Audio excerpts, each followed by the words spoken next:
क्या आपने कभी सोचा है कि जब इंसान का शरीर पूरी तरह जवाब दे जाता है, जब हड्डियां टूट चुकी होती हैं, खून तेजी से बह रहा होता है और गला प्यास से सूख कर पत्थर बन चुका होता है, तब भी एक इंसान जिंदा रहने के लिए कैसे लड़ता रहता है? हम सब अपनी जिंदगी में रोज छोटे छोटे दर्दों और दुखों से हार मान लेते हैं। जरा सा तनाव होता है और हम रोने लगते हैं या सब कुछ छोड़कर पीछे हट जाते हैं। लेकिन आज मैं आपको एक ऐसे इंसान की कहानी बताने जा रहा हूं जिसने उस दर्द को सहा जिसकी कल्पना भी कोई सामान्य इंसान नहीं कर सकता। यह कहानी है नेवी सील मार्कस लुट्रेल की। एक ऐसा इंसान जिसकी रीढ़ की हड्डी टूट चुकी थी, जिसके पैरों में गोलियां लगी थी, जिसके साथी उसकी आंखों के सामने मर चुके थे, लेकिन फिर भी उसने हार मानने से इनकार कर दिया। 28 जून 2005 को अफगानिस्तान के पहाड़ों पर ऑपरेशन रेड विंग्स के दौरान जो कुछ भी हुआ वो सिर्फ एक फौजी मिशन की कहानी नहीं है, बल्कि वो इंसानी दिमाग और उसकी अदम्य इच्छा शक्ति की एक ऐसी दास्तान है जो आपको यह सोचने पर मजबूर कर देगी कि हमारी असली सीमाएं कहाँ हैं। जब आप पहाड़ों की उस ऊंचाई पर होते हैं जहां हवा भी सांसों का साथ छोड़ने लगती है और चारों तरफ से सैकड़ों दुश्मन गोलियां बरसा रहे हों, तब आपके पास सोचने का समय नहीं होता। तब सिर्फ आपकी ट्रेनिंग और आपका माइंडसेट काम करता है। मार्कस लुट्रेल और उनकी 4 लोगों की टीम एक बेहद गुप्त मिशन पर निकले थे, लेकिन एक छोटी सी अनपेक्षित घटना ने उस पूरे मिशन को एक खौफनाक दुःस्वप्न में बदल दिया। कुछ स्थानीय चरवाहों ने उन्हें देख लिया था और जब सील टीम ने उन्हें नैतिकता के आधार पर छोड़ देने का फैसला किया तो कुछ ही घंटों में तालिबान के सैकड़ों लड़ाकों ने उन्हें घेर लिया। वह कोई आम लड़ाई नहीं थी, वह एक तरफा कत्लेआम जैसा माहौल था जहां पहाड़ों से नीचे गिरते हुए, चट्टानों से टकराते हुए ये 4 फौजी अपनी आखिरी सांस तक लड़ रहे थे। मार्कस के तीनों साथी एक एक करके उनकी आंखों के सामने खत्म हो गए। उनका पूरा शरीर जख्मों से भर चुका था, रीढ़ की हड्डी में गंभीर चोट आ चुकी थी और शरीर के अंदर एक भी हिस्सा ऐसा नहीं बचा था जहां भयानक दर्द न हो रहा हो। लेकिन जब धुएं का गुब्बार छौंटा और मार्कस अकेले उस भयानक सन्नाटे में बचे, तो उनके सामने 2 ही रास्ते थे। या तो वहीं पड़े पड़े अपनी मौत का इंतजार करें या फिर उस असहाय दर्द के बीच अपने शरीर को आगे ढकेलें। इंसानी दिमाग की एक बहुत बड़ी खासियत होती है, जब हमारी जिंदगी में सब कुछ खत्म होता दिखता है तो हमारा दिमाग या तो पूरी तरह से सरेंडर कर देता है या फिर एक ऐसी चरम अवस्था में पहुंच जाता है जहां दर्द और डर के सारे मायने ही बदल जाते हैं। मार्कस लुट्रेल जब उस पहाड़ पर पड़े थे तो उनका शरीर किसी भी तरह की हरकत करने से मना कर चुका था। रीढ़ की हड्डी टूटने का मतलब होता है कि आपका दिमाग आपके अंगों तक सिग्नल भेजना बंद कर देता है, लेकिन मार्कस ने उस भयानक स्थिति में अपने दिमाग को यह सिग्नल भेजना शुरू किया कि जब तक सांस चल रही है तब तक रुकना कोई ऑप्शन नहीं है। उन्होंने अपने शरीर को घसीटना शुरू किया, 1-1 इंच, 1-1 सेंटीमीटर, चट्टानों पर अपने नंगे और खून से लथपथ हाथों से जमीन को पकड़कर खुद को आगे खींचना शुरू किया। सोचिए उस दर्द के बारे में जब हर 1 इंच आगे बढ़ने पर आपकी टूटी हुई हड्डी आपके मांस के अंदर चुभती है, जब आपके पैर की गोली से बहता खून जमीन पर लकीरें बनाता जाता है, लेकिन आप रुकते नहीं हैं, क्योंकि आपको पता है कि रुकने का मतलब सिर्फ और सिर्फ मौत है। हम लोग जब अपनी आम जिंदगी में किसी मुसीबत में फंसते हैं तो हम अक्सर यह सोचने लगते हैं कि हमारे साथ ही ऐसा क्यों हुआ। हम खुद को बेचारा मान लेते हैं और किस्मत को कोसने लगते हैं, लेकिन उस पहाड़ पर मार्कस ने किस्मत को नहीं कोसा, उन्होंने सिर्फ अपने अगले कदम पर ध्यान दिया। नेवी सील ट्रेनिंग में एक बहुत ही प्रसिद्ध नियम सिखाया जाता है जिसे 40% रूल कहते हैं। जब आपका दिमाग आपसे कहता है कि आप पूरी तरह से थक चुके हैं, आपका शरीर अब एक कदम भी आगे नहीं बढ़ सकता, तो असल में आप अपनी असली क्षमता का सिर्फ 40% ही इस्तेमाल कर चुके होते हैं। बाकी का 60% हिस्सा आपके उसी अनुशासन और इच्छा शक्ति में छिपा होता है जिसे जगाना हर किसी के बस की बात नहीं होती। मार्कस ने उस 60% क्षमता को निचोड़ लिया था। उन्होंने 7 किलोमीटर से भी ज्यादा का सफर घिसटकर, रेंगकर और पत्थरों के सहारे तय किया, एक ऐसी हालत में जहां एक आम इंसान शायद कुछ मिनटों में ही दम तोड़ देता। जब आप उस तरह के दर्द से गुजरते हैं तो प्यास एक अलग तरह का दैत्य बन जाती है जो आपके गले को अंदर से जला देती है। खून बहने की वजह से उनका शरीर पूरी तरह डिहाइड्रेट हो चुका था और पानी की एक एक बूंद के लिए उनका शरीर तरस रहा था। लेकिन उस भयानक जंगल और पहाड़ों के बीच पानी ढूंढना कोई आसान काम नहीं था। उन्होंने अपनी प्यास बुझाने के लिए मिट्टी चाटी, गंदा पानी पिया, लेकिन अपने कदमों को भटकने नहीं दिया। यह माइंडसेट सिर्फ फौजियों के लिए नहीं है, यह माइंडसेट उस हर इंसान के लिए है जो इस वक्त अपनी जिंदगी के सबसे काले दौर से गुजर रहा है। जब आपको लगता है कि आपकी रीढ़ टूट चुकी है, चाहे वो आपकी वित्तीय हालत हो, आपके रिश्ते हों या आपका मानसिक स्वास्थ्य हो, जब आपको लगता है कि अब कोई उम्मीद नहीं बची है, तब मार्कस लुट्रेल की यह कहानी आपको याद दिलाती है कि लड़ाई तब तक खत्म नहीं होती जब तक आप खुद हार न मान लें। दुश्मन आपको गोली मार सकता है, आपके साथियों को छीन सकता है, आपके शरीर को तोड़ सकता है, लेकिन आपकी उस एक जिद को नहीं तोड़ सकता जो आपको उठकर एक बार फिर कोशिश करने के लिए कहती है। मार्कस जब एक स्थानीय अफगानी गांव में पहुंचे जहां के लोगों ने अपनी जान जोखिम में डालकर उन्हें पनाह दी, तब जाकर उन्हें थोड़ी राहत मिली। लेकिन उस गांव तक पहुंचने का जो सफर था वो केवल हड्डियों और मांस की ताकत से तय नहीं हुआ था। वो सफर तय हुआ था उस दिमाग की बदौलत जो दर्द को अपनी ताकत बना चुका था।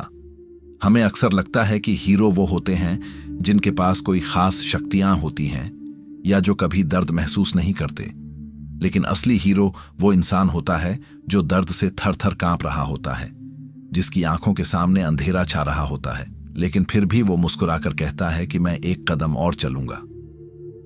मार्कस लुट्रेल की कहानी हमें सिखाती है कि हमारी असली सीमाएं वो नहीं हैं जो हमारा शरीर तय करता है, बल्कि हमारी सीमाएं वो हैं जो हम अपने दिमाग में बना लेते हैं। जब आप अगली बार किसी मुसीबत के सामने आइए और आपको लगे कि अब आप और बर्दाश्त नहीं कर सकते, तो याद रखिएगा कि आपके अंदर अभी भी वो ताकत बची है जो आपको टूटी हुई रीढ़ के साथ भी 7 किलोमीटर तक घसीट कर ले जा सकती है। बस शर्त यह है कि आप रुकने का फैसला न करें। जिंदगी कभी कभी हमें ऐसे मुकाम पर लाकर खड़ा कर देती है जहां से पीछे लौटने के सारे रास्ते बंद हो जाते हैं और आगे बढ़ने का रास्ता सिर्फ और सिर्फ आग से होकर गुजरता है। ऐसे समय में आपका कोई हुनर, आपकी कोई डिग्री या आपका कोई पैसा काम नहीं आता। वहां काम आता है आपका वो अटूट विश्वास जो आपको हर मुश्किल के सामने डटकर खड़े रहने का हौसला देता है। मार्कस ने उस पहाड़ पर जो सहा वो सिर्फ एक हादसा नहीं था, वो इंसानी रूह की वो जीत थी जो समय के अंत तक उन लोगों को रास्ता दिखाती रहेगी जो अंधेरे में अपने वजूद की जंग लड़ रहे हैं। जब इंसान अपने जीवन के सबसे गहरे अंधेरे में खड़ा होता है, जब उसे लगता है कि उसके पास अब एक भी रास्ता नहीं बचा है, तब असली खेल शुरू होता है। मार्कस लुट्रेल की उस टूटी हुई रीढ़ की हड्डी और बहते हुए खून ने सिर्फ एक फौजी की शारीरिक क्षमता को साबित नहीं किया, बल्कि उसने उस भयानक सच से पर्दा उठाया जो हम सब अपने अंदर छिपाए बैठे हैं। हम में से ज्यादातर लोग अपनी थोड़ी सी तकलीफ को अपनी आखिरी सीमा मान लेते हैं। जब हमें अपनी नौकरी में कोई झटका लगता है, जब हमारा कोई अपना हमें छोड़ जाता है या जब हमारी योजनाएं पूरी तरह बिखर जाती हैं, तो हम जमीन पर बैठ जाते हैं और दुनिया से सहानुभूति मांगने लगते हैं। लेकिन जरा उस इंसान के बारे में सोचिए जो एक अनजाने देश की ठंडी चट्टानों पर अकेला पड़ा था, जिसके शरीर से उसकी जिंदगी का खून धीरे धीरे निचोड़कर जमीन में समा रहा था और जिसके कानों में सिर्फ अपने शहीद साथियों की खामोशी और दुश्मनों की आहट गूंज रही थी।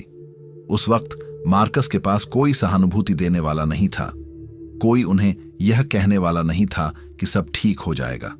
वहां सिर्फ एक ही हकीकत थी, या तो अपनी आंखों के सामने आ रही मौत को स्वीकार कर लो या फिर उस दर्द को अपना इकलौता हथियार बना लो जो तुम्हें अंदर से फाड़ रहा है। इंसान जब अपनी सीमाओं के पार जाता है तो उसे समझ आता है कि दर्द कोई ऐसी चीज नहीं है जो हमें रोक दे। दर्द तो बस एक सिग्नल है जो दिमाग हमें भेजता है ताकि हम सुरक्षित महसूस कर सकें। लेकिन जब आप अपने दिमाग को यह सिखा देते हैं कि सुरक्षा अब कोई ऑप्शन नहीं है, तो वही दर्द एक ऐसी ऊर्जा में बदल जाता है जो आपको उस जगह भी घसीट कर ले जा सकती है जहां पहुंचना नामुमकिन लगता है। मार्कस ने जब उस ढलान से रेंगना शुरू किया तो उनके दिमाग में कोई बड़ा लक्ष्य नहीं था। उन्हें यह नहीं पता था कि 7 किलोमीटर दूर कोई गांव उनका इंतजार कर रहा है या नहीं। उन्हें बस इतना पता था कि अगला 1 इंच कैसे तय करना है। यही वह माइंडसेट है जो एक आम इंसान को एक अटूट व्यक्तित्व में बदल देता है। जब आपकी जिंदगी में सब कुछ तबाह हो जाए, जब आपके पास आगे देखने की कोई वजह न बचे, तो दूर की मत सोचिए, सिर्फ उस अगले एक कदम पर ध्यान दीजिए जो आप अभी उठा सकते हैं। लोग अक्सर पूछते हैं कि नेवी सील जैसी ट्रेनिंग में ऐसा क्या होता है जो इंसानों को मशीनों की तरह बना देता है। लेकिन सच यह है कि वे उन्हें मशीन नहीं बनाते, वे बस उनके अंदर से उस झूठे कंफर्ट जोन को उखाड़ फेंकते हैं जो हम सब ने अपने चारों तरफ बना रखा है। हम सब ने अपने लिए एक काल्पनिक दीवार खींच रखी है कि हम इससे ज्यादा दर्द नहीं सह सकते, हम इससे ज्यादा तनाव नहीं झेल सकते। लेकिन जब वह दीवार टूटती है तब हमें एहसास होता है कि हमारी आत्मा कितनी विशाल और मजबूत है। मार्कस का वो रेंगना केवल एक जीवित रहने की कोशिश नहीं थी, वो उस हर डर के मुंह पर एक करारा थप्पड़ था जो इंसान को घुटने टेकने पर मजबूर करता है। उन्होंने अपनी हर एक सांस के साथ यह साबित किया कि जब तक आपका दिल धड़क रहा है और आपका दिमाग जागृत है, तब तक कोई भी स्थिति आपको पूरी तरह से हरा नहीं सकती। आपके जीवन के पहाड़ भले ही अलग हों, आपकी लड़ाइयां भले ही गोलियों और बारूद की ना हो, लेकिन जो जंग आप अपने अंदर रोज लड़ते हैं वह भी किसी ऑपरेशन रेड विंग्स से कम नहीं है। जब भी आपको लगे कि आप टूटने वाले हैं, जब भी आपको लगे कि अब और सहना मुमकिन नहीं है, तो अपने भीतर झांकिए और उस मार्कस लुट्रेल को याद कीजिए जो टूटी हुई रीढ़ के साथ अपने खून की लकीरें छोड़ते हुए सिर्फ एक और इंच आगे बढ़ने के लिए जमीन को खोद रहा था। क्योंकि असली जीत इसी में है कि आप कभी भी रुकने का फैसला न करें। जब आप उस मोड़ पर पहुंच जाते हैं जहां आपकी हिम्मत का आखिरी कतरा भी खत्म होने लगता है, तो याद रखिए कि अंत वो नहीं है जो परिस्थितियां तय करती हैं, अंत वो होता है जिसे आप खुद स्वीकार करते हैं। मार्कस लुट्रेल की यह दास्तान हमें सिखाती है कि इंसान का वजूद किसी बाहरी ताकत से नहीं, बल्कि उसके अंदर जल रही उस जिद्दी लौ से तय होता है जो बड़े से बड़े तूफानों में भी बुझने से इनकार कर देती है। आपके सामने चाहे कितनी भी बड़ी दीवार क्यों ना खड़ी हो, आपकी रीढ़ भले ही जिम्मेदारियों के बोझ तले टूट रही हो, लेकिन अगर आपका इरादा अभी भी जिंदा है तो आप हर मुश्किल को पार करके आगे बढ़ सकते हैं। जिंदगी आपसे आपकी सबसे पसंदीदा चीजें छीन सकती है, आपको एकदम अकेला छोड़ सकती है, लेकिन वो आपकी यह आजादी कभी नहीं छीन सकती कि आप उस दर्द के जवाब में कैसे खड़े होते हैं। इसलिए जब भी परिस्थितियां आपको नीचे गिराएं तो वहीं पड़े मत रहिए, दर्द को महसूस कीजिए, उसे स्वीकार कीजिए और फिर से रेंगना शुरू कीजिए। क्योंकि जो इंसान रेंगते हुए भी आगे बढ़ना नहीं छोड़ता, एक दिन पूरी दुनिया उसके जज्बे के आगे झुकती है। अपनी लड़ाई खुद लड़िए, अपने दर्द को अपनी ढाल बनाइए और खुद से यह वादा कीजिए कि चाहे जो हो जाए आप कभी हार नहीं मानेंगे।